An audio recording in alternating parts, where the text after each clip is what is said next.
Buat hari ini apapun yang sedang terjadi dalam hidup kami, buat kami selalu ingat kami masih ada Tuhan, kami masih punya Tuhan, dan di dalam Tuhan kami selalu temukan jawaban-Mu, kami selalu temukan solusi, kami selalu temukan jalan keluarnya. Karena kami tahu Tuhan, Engkau Tuhan yang menyertai kami apapun yang terjadi. Tapi hari ini biar kami selalu ingat Tuhan, ingatkan kami bahwa kami punya Allah yang setia sekalipun kami tidak setia. Kami punya Allah yang selalu menyertai di lembah maupun di gunung. Terima kasih Tuhan. Hamba minta Kau untuk turunkan roh hikmat, wahyu dan pengertian di tengah-tengah kami. Tuhan, buat kami menangkap akan firman-Mu sekali lagi, buat kami menangkap akan isi hati-Mu. Dan hari ini hamba berdoa, Roh Kudus, mari Engkau bekerja di tengah-tengah kami.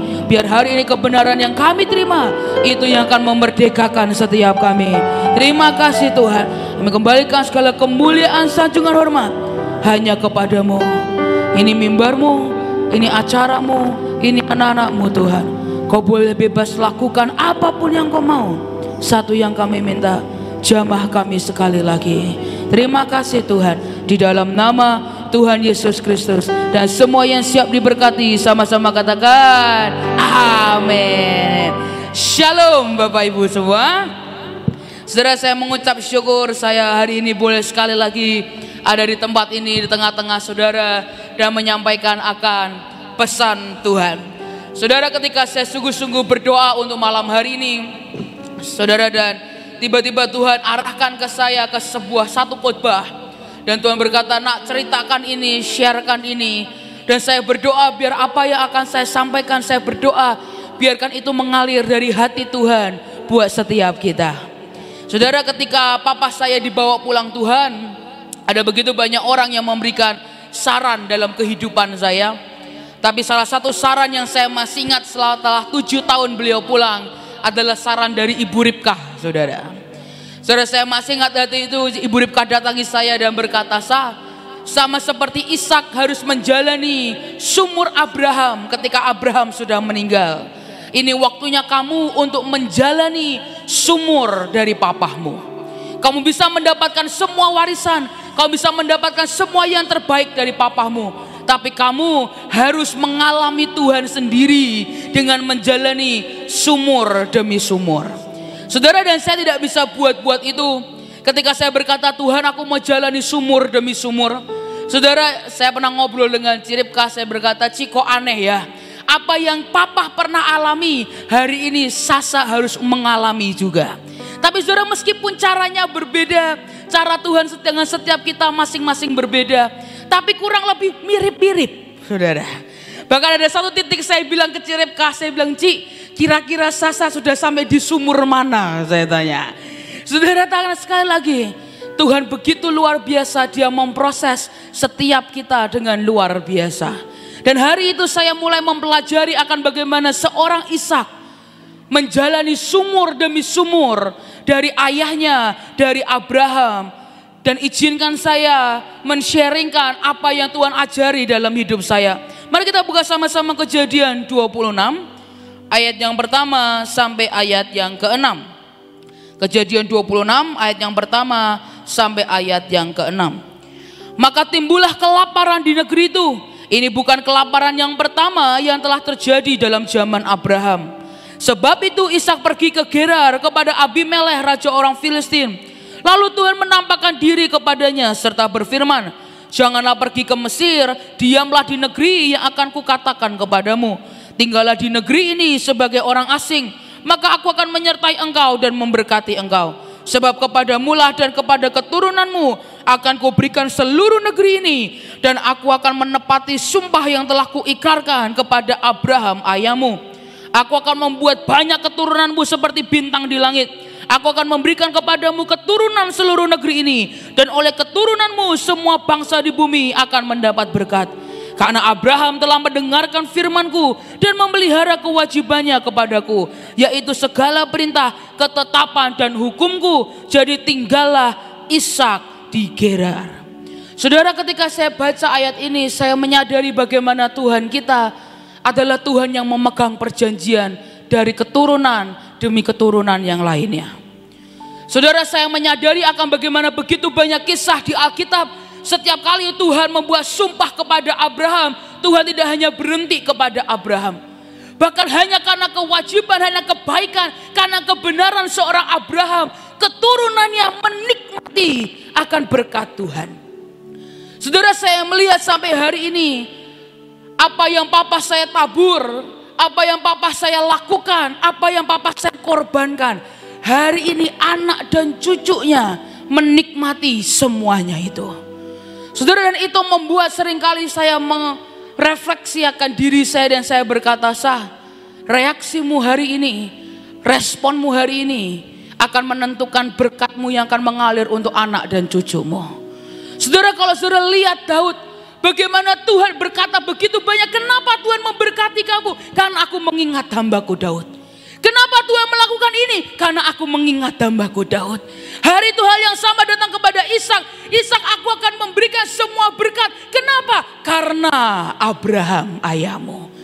Saudara, perjanjiannya itu turun temurun, saudara. Dari generasi kepada generasi berikutnya. Perjanjian itu, berkat itu, blessing itu akan terus turun dalam hidup kita, bahkan sampai beribu-ribu keturunan kita. Saudara, tapi kalau saudara lihat hari itu Ishak tinggal di sebuah daerah yang sedang dilanda kelaparan, saudara. Akhirnya dia masuk ke tanah orang Filistin, yaitu Gerar. Dan Tuhan berkata, jangan pergi ke Mesir, tinggallah di sini. Aku akan memberikan tanah ini kepadamu. Saudara, apa ini? Sebuah janji, saudara. Karena pada saat itu mereka belum menguasai tanah perjanjian. Allah baru menjanjikan. Dan saat itu tanah masih dikuasai oleh seorang yang bernama Abimelek, saudara. Tapi hari itu Ishak taat kepada Tuhan. Dia tahu ini adalah perjanjian dengan Tuhan. Dan ketika dalam waktu dia menunggu akan janji itu digenapi, saudara, apa yang pertama kali Ishak lakukan? Ishak menabur.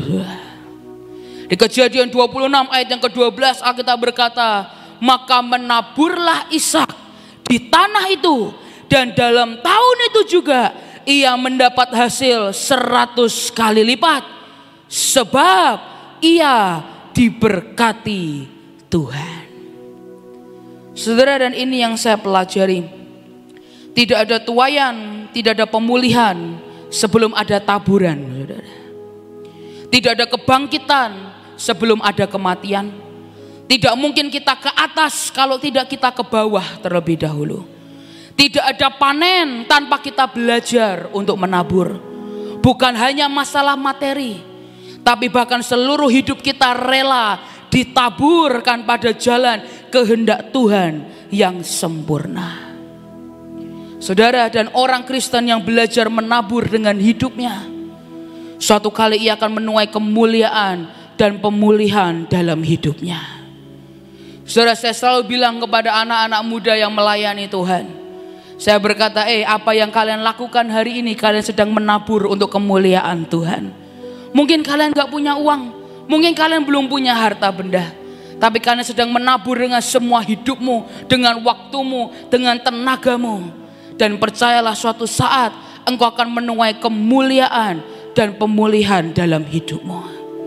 Saudara, jangan pernah mimpi Tuhan akan memberikan pemulihan kepada kita kalau kita tidak punya hati untuk menabur di tempat di mana Tuhan menempatkan kita.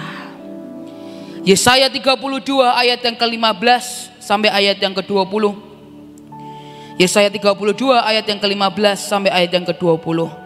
Sampai dicurahkan kepada kita roh dari atas, maka padang gurun akan menjadi kebun buah-buahan, dan kebun buah-buahan itu akan dianggap hutan. Di padang gurun selalu akan berlaku keadilan, dan di kebun buah-buahan akan tetap ada kebenaran. Di mana ada kebenaran, di situ akan tumbuh damai sejahtera, dan akibat kebenaran ialah ketenangan dan ketentraman untuk selama-lamanya. Bangsaku akan diam di tempat yang damai, di tempat tinggal yang tentram, di tempat peristirahatan yang aman. Hutan akan runtuh seluruhnya dan kota akan direndahkan serendah-rendahnya. Dan Alkitab berkata, berbahagialah kamu yang boleh menabur di segala tempat di mana terdapat air, yang dapat membiarkan sapi dan keledainya pergi kemana-mana. Di ayat yang ke-20, begitu ada air, maka disitulah tempat kita menabur, saudara. Dan di ayat 15 dikatakan sampai dicurahkan. Kata dicurahkan itu konotasinya seperti air hujan yang dicurahkan, saudara. Jadi bukan cuma tes, tapi seperti air hujan yang dicurahkan. Dan ketika rohnya dicurahkan, maka padang gurunmu akan berubah menjadi kebun buah-buahan. Semua yang kelihatannya gersang akan diubah menjadi kelimpahan kesuburan Tuhan yang luar biasa. Tapi hari itu, ini kalau kita perhatikan, saudara, ini adalah cara kerja Allah, saudara. Kalau saudara dalam Kejadian pasal yang pertama, saudara lihat bagaimana Allah Bapa di surga tidak menciptakan segala sesuatunya asal Dia bicara, saudara. Kalau kita perhatikan di bagian yang pertama dari Kejadian pasal 1, dikatakan maka roh Allah mulai melayang-layang.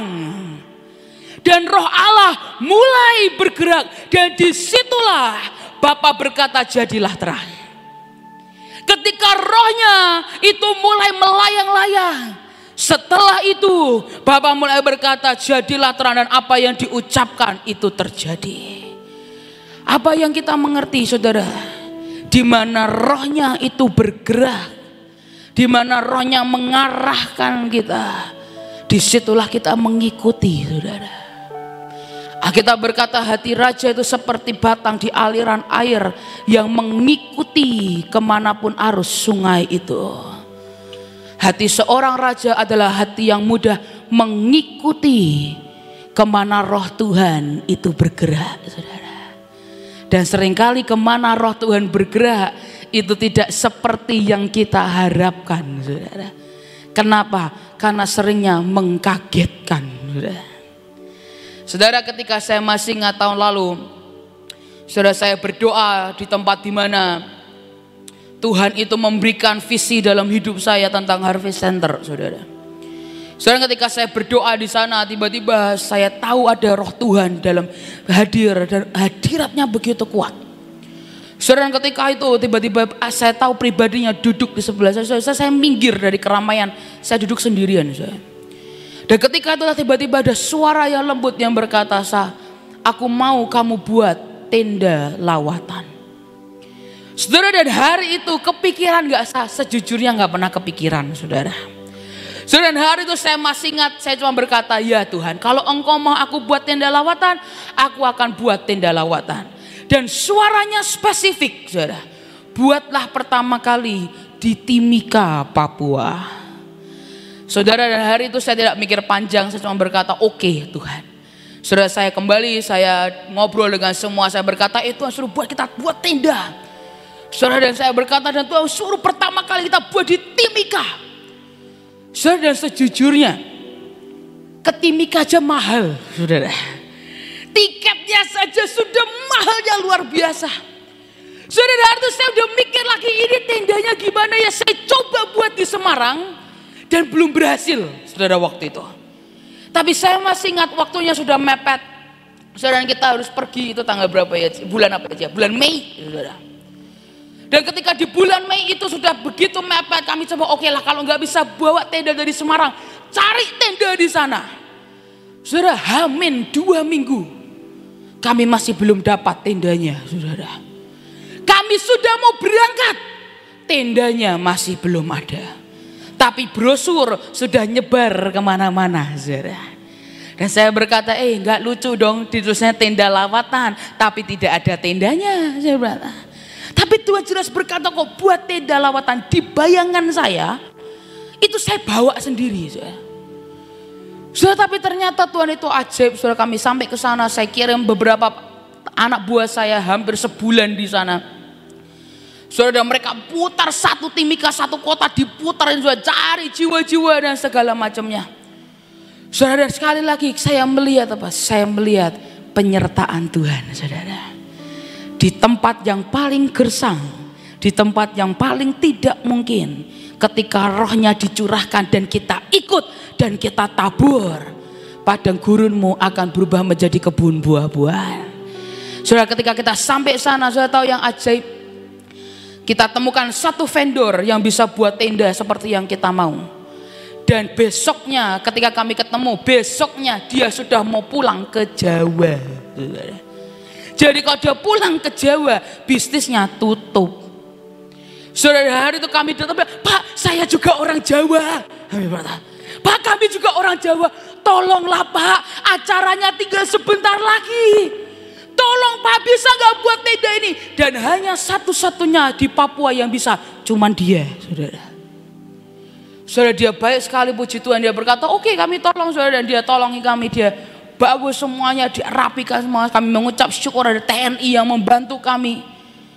Saudara, dan sekali lagi saya berkata, oke, sekarang tiketnya begitu mahal, sound systemnya begitu mahal, uangnya dari mana? Saya berkata.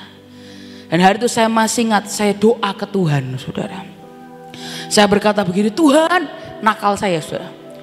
Jawilin siapa dong Tuhan? Jawilinlah siapa untuk mau memberkati kami ini, gak ada uangnya Tuhan. Doa saya berkata, Tuhan, senggolkan hati seseorang untuk menolong kami di tenda lawatan Timika. Saudara tahu apa rohnya yang bicara dalam hidup saya? Dia berkata, Sah, kenapa kamu nyuruh aku nyenggol orang lain untuk berkorban? Kenapa tidak kamu duluan yang berkorban? Saudara, suara Tuhan itu seringkali 99% berbeda dari yang kita inginkan. Saudara, semakin mirip dengan apa yang kita inginkan harus diuji kembali. Saudara, saya masih ingat hari itu, saya masih ngokar, saya bilang gini, Tuhan, saya gak punya duit. Saya gak ada duit karena Engkau tahu semuanya Tuhan. Aku gak perlu bukain, Engkau tahu aku gak punya duit. Dan hari itu rohnya berkata, tapi kamu punya mobil. Saya namanya manusia, saudara, ngeles lagi. Saudara. Tuhan, tapi itu mobil pemberian Papa saya tercinta. Gak mungkin dong Tuhan, ini kan mobil warisan. Wah, saudara, segala macam keilahian kata-kata saya sudah keluarkan. Saudara. Tapi hari itu suaranya dengan lembut dan berkata, kamu tahu apa yang harus kamu lakukan. Saudara, saya masih ingat malam itu, saudara. Saya nangis sendirian di kamar. Saudara, anak saya sudah tidur, saya nangis dalam kamar. Saudara, saya berkata, Tuhan, sakit ya Tuhan.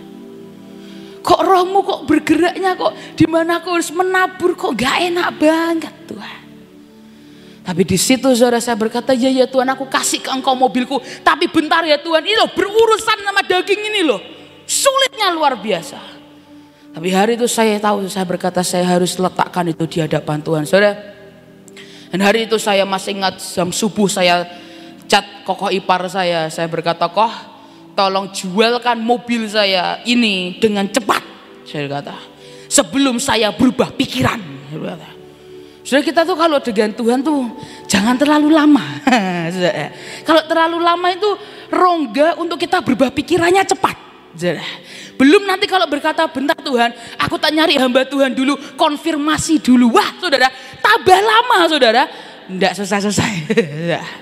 Nah hari itu saya berkata, saya nggak mau ngasih kesempatan waktu untuk saya menolak dan tidak melakukannya. Saya langsung chat, saya berkata, kok jual dengan cepat. Puji Tuhannya, terjualnya memang cepat sekali saudara. Dalam waktu beberapa hari terjual laku saudara. Saya berkata, uangnya jangan masuk ke rekening saya, langsung masuk ke rekening yayasan. Saudara, setelah itu, saudara, sejujurnya saudara, saya nangis setiap hari. Saudara. Karena saudara, itu adalah mobil pertama kali saya belajar nyetir sama papa di sana. Saudara, pertama kali kami sering ngobrol dalam mobil itu. Saudara, saya punya banyak kenangan dalam mobil itu. Tapi ketika itu saya tahu di mana rohnya bergerak dan rohnya dicurahkan. Langkah yang pertama saya lakukan, saya harus tabur. Saudara, dan hari itu saya masih ingat, begitu saya sampai di Timika, hari pertama KKR anak-anak kecil 3.000 yang datang, kecil-kecil. Tapi saya lihat mereka sujud nyembah di tanah. Mereka berdoa buat Papua. Besok sorenya kami anak-anak yuk datang lebih banyak lagi, 5.000 datang, saudara.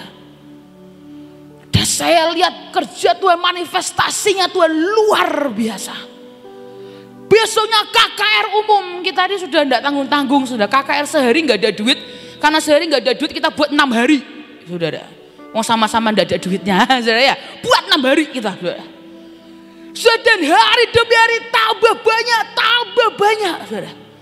Saudara bayangin itu nggak ada yang khotbah kayak begini, saudara, nggak ada, cuma ngomong 5 menit tiba-tiba Roh Tuhan berkuasa, bam, itu orang kebletak tanpa didoakan, saudara. Saudara, kami melihat orang-orang bahkan yang tidak percaya dirinya bisa dipakai Tuhan. Mereka nggak sengaja numpang tangan ke orang-orang yang rebah, bam. Saudara bayangin, dia sempat hujan, itu lumpur semua, saudara. Tapi sekali lagi kami lihat kuasa Tuhan bekerja dengan luar biasa dan ajaib. Saya lihat lagi ada orang yang kesaksian, orang yang bawa padi pulang dari kerja bawa jerami. Dia nggak maksud ikut KKR, dia jalan di pinggir. Tiba-tiba Roh Tuhan menyambar hidupnya. Dia lari ke tengah, ditinggal jeraminya, saudara. Dia lari ke tengah dan nyembah Tuhan, dan hari itu berkata, aku menyerahkan hidupku ke dalam tangan Tuhan. Kami lihat dari gereja demi gereja itu orang adat yang tinggalnya masih dekat pegunungan turun semua, saudara. Tidak bisa bahasa Indonesia, saudara. Tapi sekali lagi ketika saya lihat itu semua, saya berkata, Tuhan, aku mengucap syukur. Engkau mengarahkan aku untuk menabur di tempat di mana air itu ada. Engkau mengarahkan aku di mana aku harus menabur. Dan ketika aku tabur itu, aku lihat tuaian luar biasa. Saudara, hari ini saya sungguh berdoa. Jika hari ini ada Roh Tuhan yang mengalir dalam hidupmu, dan engkau tahu di mana engkau diarahkan, mari ikuti, saudara. Jangan bebal, ikuti aja. Kenapa? Semakin engkau bebal, engkau akan menyakiti dirimu sendiri. Saya beri contoh. Suatu hari saya pergi naik, saya ini suka naik roller coaster, saudara. Kenapa? Karena saya itu kan pragmatis, kurang bisa mengekspresikan diri, saudara. Tapi kalau di roller coaster saya bisa teriak, saudara, melegakan, saudara. Dan suatu hari saya masih ingat, saya bawa Heidi, saudara, anak Bu Ripkah yang paling pertama. Saya bilang, ayo temani aku naik roller coaster, saya berkata. Dan saya masih ingat itu roller coaster tercuram sedunia, saudara. Ayo kita coba, udah sampai sini masa gak dicoba. Sudah, saya masih ingat, saya seret Heidi, sempat digendong dikit, saudara, karena dia gak mau, saudara. Begitu kita duduk di dalam roller coaster, pakai seatbelt, kan, saudara, pakai seatbelt yang atas ini, saudara. Kecepet lah 2. Begitu kita, saudara, saya menikmati itu luar biasa, saudara, muter. Saya nikmati luar biasa. Selesai saya turun, kejepretlah di foto, saya tertawa. Ibu Heidi nunduk begini, saudara. Rambut semua. Dan begitu selesai, dia bilang, Ci, aduh, kenapa Hed? Pipinya kanan kiri biru. Loh, kamu ngapain? Iya, Ci, jadi aku tuh karena tidak menikmati roller coasternya, aku gak ngikutin. Saudara, naik turunnya tuh harus diikutin biar tambah seru. Dia nyoba nahan, akibatnya pipinya kebentur kanan kiri. Kenapa dia gak ngikutin? Dia nyoba membebalkan diri dengan safety belt, gak lepas sih, saudara, enggak, cuman memar. Dia kehantam kanan kiri, saudara. Kenapa? Dia mencoba dengan kekuatannya sendiri. Sedangkan saya fly. Saya sekali lagi saya berkata, nikmatilah. Dari beberapa bulan atau beberapa tahun kemudian, kami coba lagi roller coaster lagi yang berbeda, saudara. Dan saya berkata, kali ini coba jangan ditahan. Tapi kalau geli gimana? Nikmati kegelian itu. Seperti kita harus menikmati proses, ya, saya.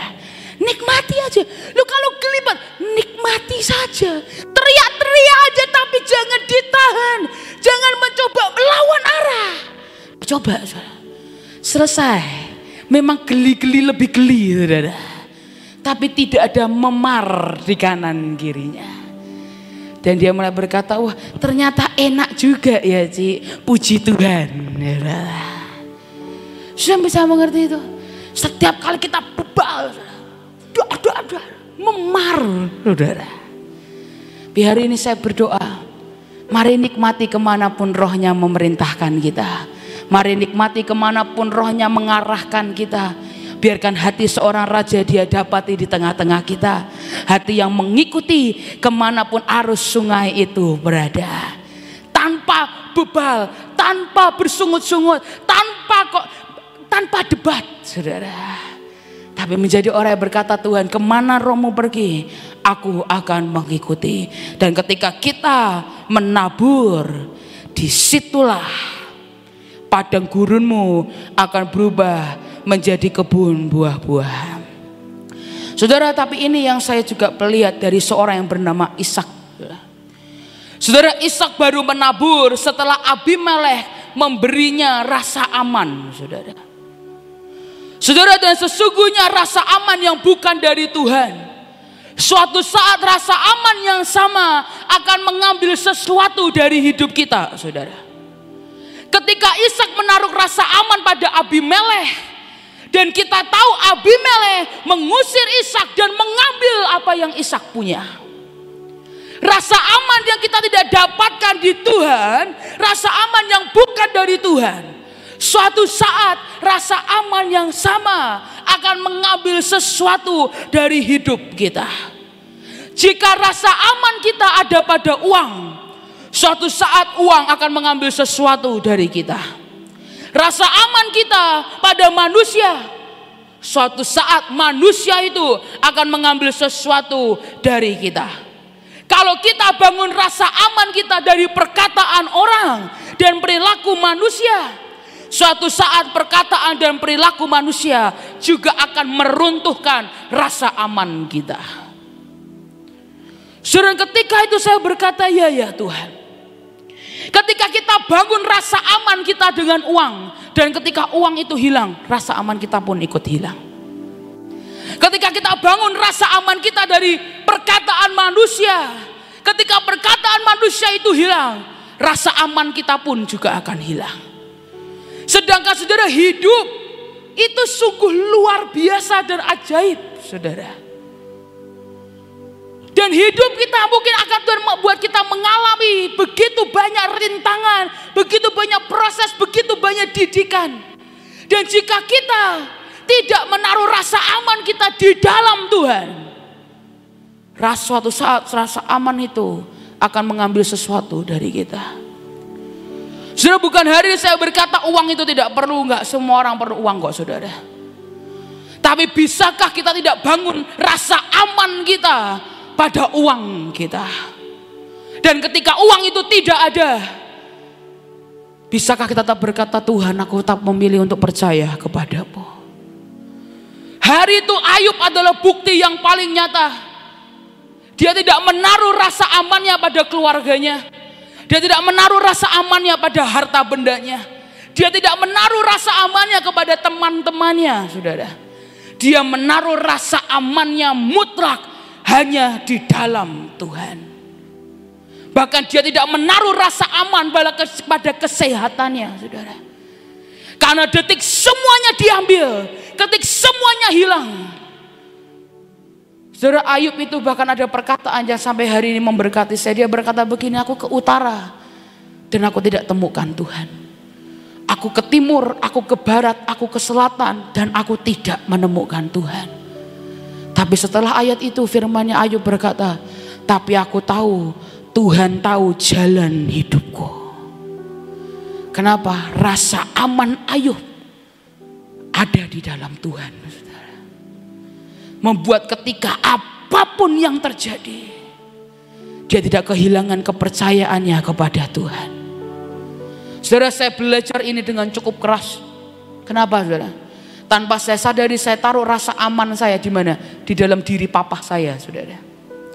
Saudara, saya tuh mau jungkir balik kayak apapun, dengar suara papa saya tuh begini, halo, wah, surga menyentuh bumi. Wah.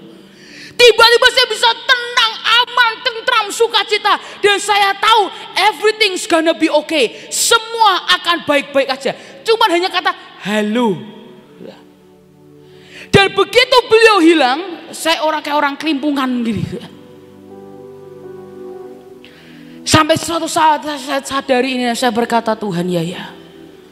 Saya taruh rasa aman saya pada papa saya. Dan saudara, sedikit demi sedikit, hari demi hari saya mulai berkata, Tuhan, ajari aku untuk taruh rasa amanku hanya di dalam Engkau. Karena manusia bisa berubah, kondisi ekonomi kita bisa berubah, teman-teman kita bisa berubah, tapi hanya yang satu tidak pernah berubah, Yesus yang kita sembah, saudara. Dia Tuhan yang tidak pernah berubah dari dulu, sekarang, dan selama-lamanya. Dia Tuhan yang tidak pernah berubah. Saya lihat bagaimana manusia berubah. Saya lihat bagaimana kondisi bisa berubah. Saya melihat semuanya bisa berubah. Hanya Dia satu-satunya yang tidak pernah berubah. Saudara, itulah kenapa pengharapan kita tergantung di mana kita meletakkan jangkar itu, saudara. Saudara, saya mengucap syukur kemarin ketika acara Bahtera saya diberi judul The Door of Hope. Saudara. Saya belajar begitu banyak, saudara. Dan hari itu saya sadari di mana jangkar kita letakkan itu keputusan kita, saudara. Di mana pengharapan dan rasa aman kita taruhkan di mana itu tergantung kita. Apakah kita taruh pengharapan jangkar itu kepada uang? Apakah kita taruh jangkar itu kepada keluargamu mungkin? Apakah kita taruh jangkar itu kepada teman-temanmu? Apakah kita taruh jangkar itu pada perkataan orang lain? Atau kita memilih seperti yang kita berkata, kita taruh jangkar kita kepada the mercy seat atau tutup tabut Tuhan. Itu tergantung kita yang menentukan. Saudara, sekali lagi untuk belajar ini saya pun mengalami, dan itu tidak mudah. Ketika saya pergi ke Iran untuk red carpet, saudara, saya pergi sendirian, saudara kan. Saya dengan anak Buripka yang paling kecil, Sally, dengan satu teman lagi bertiga, saudara, kami pergi ke Iran. Saudara, waktu kami di Iran, waduh, sudah hari pertama nyampe tidur di rumah orang, saudara, tidurnya di lantai, bener-bener lantai begini, saudara. Makanannya, waduh, saya tidak kuat lah, saudara. Puji Tuhan, bawa beras, bawa empal, bawa abon, itu yang luar biasa lah, saudara. Saudara, dan kemudian setelah itu kami pergi perjalanan. Saya lupa ke kota apa. 12 jam berangkat, 12 jam pulang, saudara. Dan kami naik mobil sedan, 5 orang mangku koper satu-satu. Saya bisa bayangin stresnya saya. Udah gak ngerti, sinyal gak dapet. Saya udah pakai HP paling jadul, katanya ini bisa, tetap gak bisa, saudara. Panasnya 40 derajat ke atas.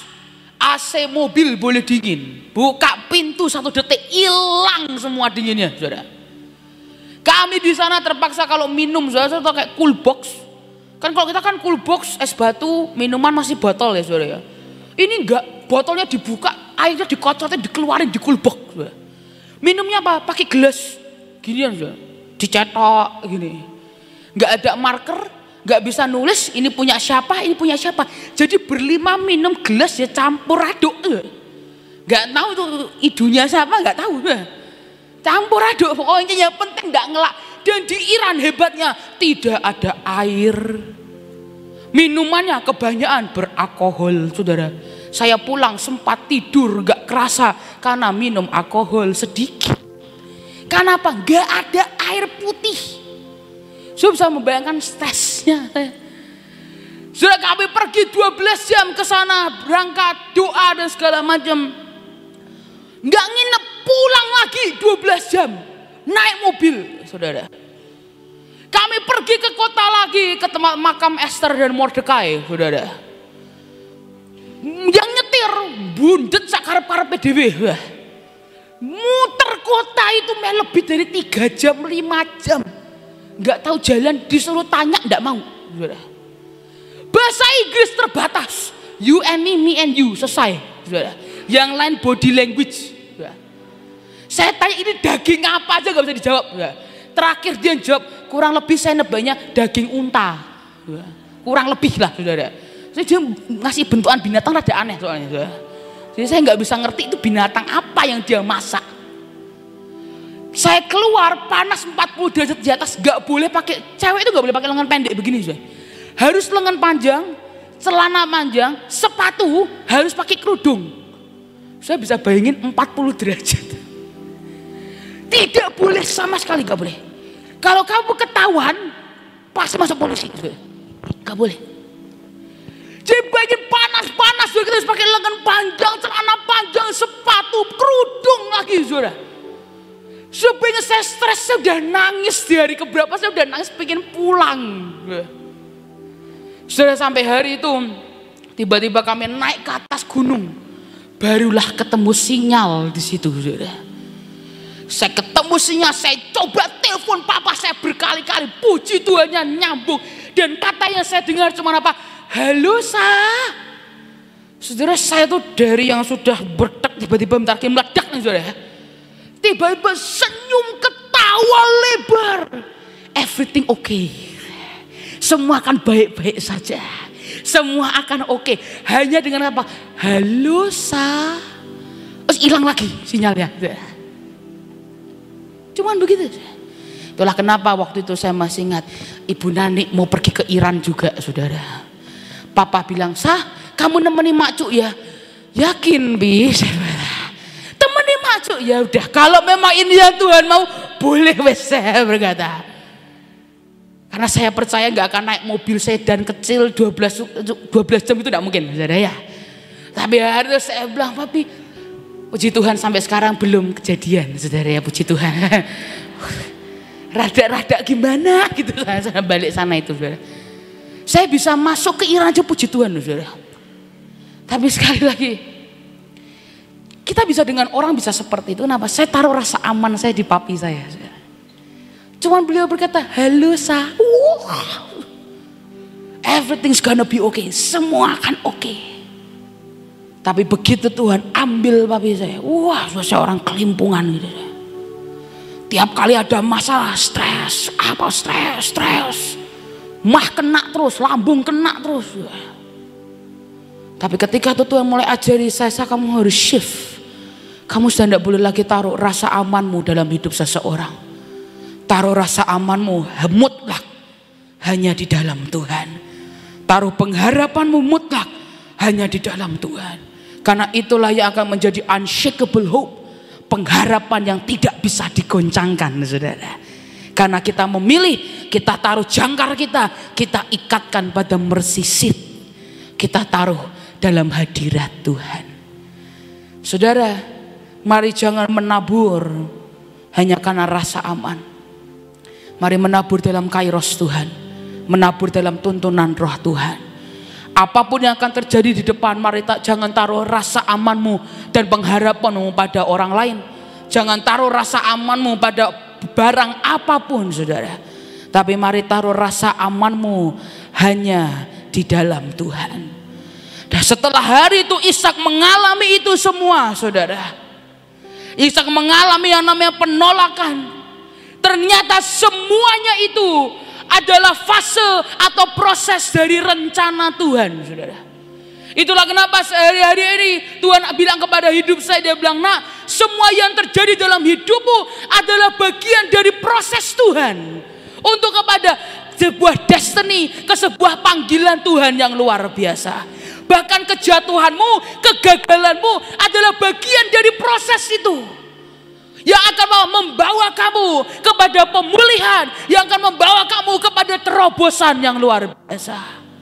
Karena setelah itu apa yang Ishak alami, setiap kali Ishak datang, setiap sumur yang sudah mati, tiba-tiba mata air itu keluar lagi. Kalau saudara perhatikan, Abraham itu nomaden, dia pindah. Dan setiap kali dia pindah, dia buat sumur. Dan begitu Abraham mati, sumurnya semua mati. Tapi hari itu membuat apa? Karena sumurnya mati ditutup oleh orang Filistin, tutup semua. Dan ketika Ishak datang orang yang menaruh pengharapannya kepada Tuhan, orang yang menaruh rasa amannya kepada Tuhan, orang yang mengerti menabur di mana rohnya itu melangkah. Dan ketika dia datang ke sumur yang pertama yang sudah mati, tiba-tiba mata air itu keluar lagi. Dia jalan lagi ke sumur yang kedua, sumur yang sudah mati, tiba-tiba keluar lagi mata airnya. Dia datang lagi ke sumur yang ketiga yang sudah mati dan keluar lagi mata airnya. Saudara, apa yang mau Tuhan katakan? Pemulihan Tuhan tidak pernah tergantung kondisi kita, saudara.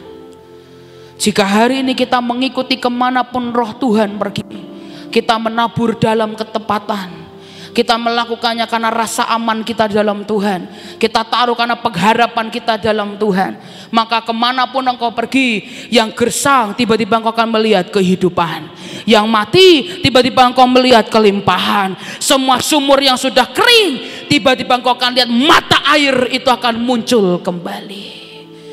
Sebuah kondisi di mana manusia pun tidak bisa menghentikan, saudara.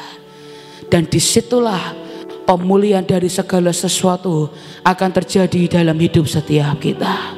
Hari ini saya sungguh berdoa, jangan ada di antara kita yang tidak percaya akan pemulihannya, jangan tidak di antara kita yang percaya akan mujizatnya. Tapi hari ini saya berdoa, izinkan Tuhan memulihkan hidup kita. Sebelum dia memulihkan yang lain, sebelum dia memulihkan kondisimu, izinkan Tuhan memulihkan pribadimu. Izinkan Tuhan berurusan dengan engkau. Dan ketika di dalammu beres, tiba-tiba engkau akan lihat kemanapun engkau pergi, tiba-tiba akan ada mata air yang akan keluar. Orang berkata ini sudah nggak ada harapan, ini sudah mati.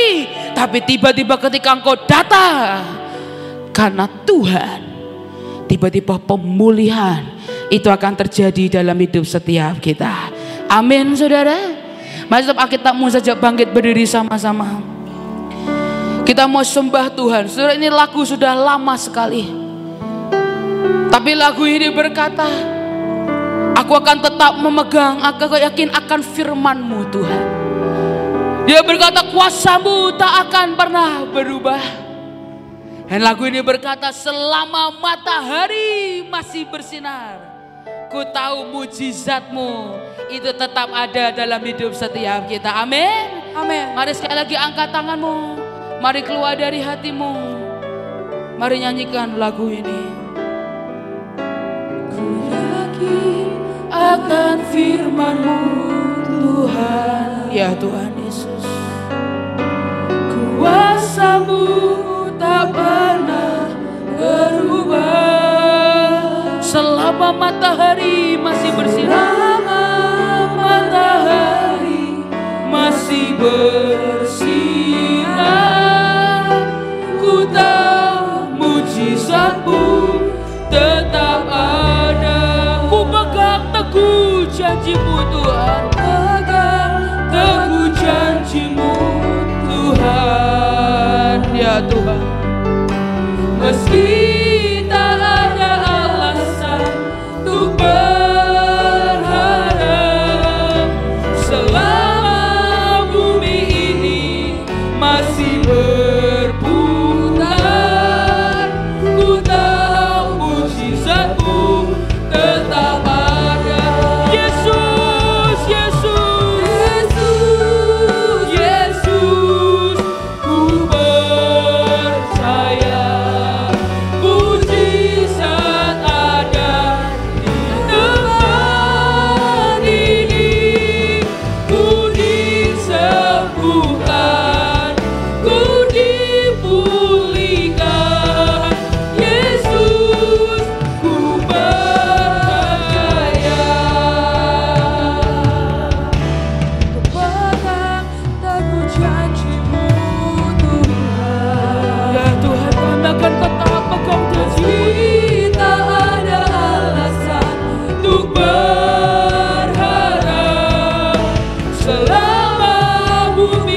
hati yang mau mengikuti kemanapun rohmu pergi Tuhan. Hari ini hamba berdoa biarkan tidak ada di antara kami yang menjadi bebal dengan suaramu. Tapi dimanapun rohmu pergi kami akan mengikutinya. Ke tempat dimanapun engkau perintahkan kami akan menabur dengan sukacita. Dan hamba berdoa Tuhan, biar hari ini kami temukan rasa aman dan pengharapan kami hanya di dalam-Mu ya Tuhan. Karena kami tahu Engkau adalah pengharapan yang tidak akan pernah mengecewakan. Dan hamba tahu ketika pengharapan kami ada di dalam-Mu, kami temukan mujizat, kami temukan pemulihan, kami temukan kesembuhan, kami temukan pembalikan keadaan dalam hidup kami Tuhan. Biar hamba berdoa Tuhan, jangan biarkan ada di antara kami yang kehilangan iman. Jangan biarkan di antara kami yang kehilangan pengharapan. Tapi hamba percaya mujizat-Mu ada di tempat ini